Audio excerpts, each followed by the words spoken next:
Before you create your Twitter account, you really need to sit down and take a little minute to decide what is the purpose of your Twitter account. I mean, is it business or is it pleasure? Is it fun or is it serious? The reason you need to think about these kind of things is that it has an impact on your time on Twitter, and you really need to think about this before you create your Twitter account and go filling out your profile and all of these important aspects of Twitter.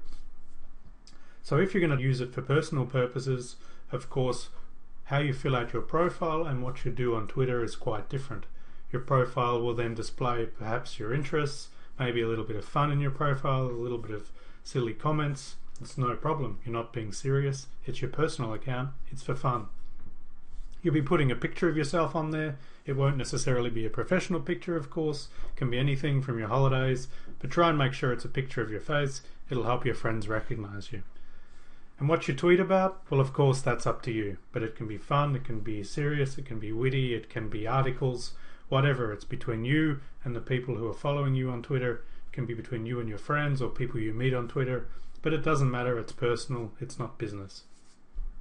However, if you're using Twitter for business, then you need to take even longer to think about what you're doing, because it has a huge impact on the followers you'll be getting and the kind of people you'll be interacting with.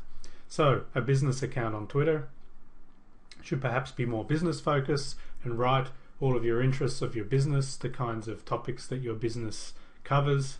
For example, for me, it's social media, blogging, web development, these kinds of things. I want to make sure they're prominent and in the beginning of my profile on Twitter, and that people realize when they're connecting with me what I'm all about on Twitter.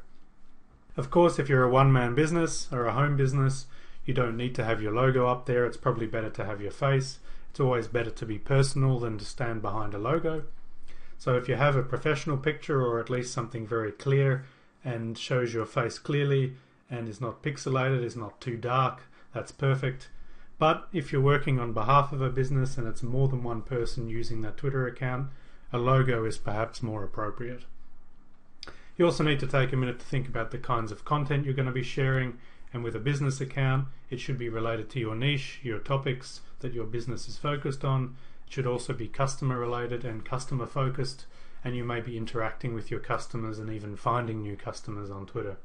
So take a minute, write down what it is you're going to be doing on Twitter. Take it a little bit seriously, because once you filled these things out, people are looking at them and connecting with you, or more importantly, not connecting with you based on what you're putting on there.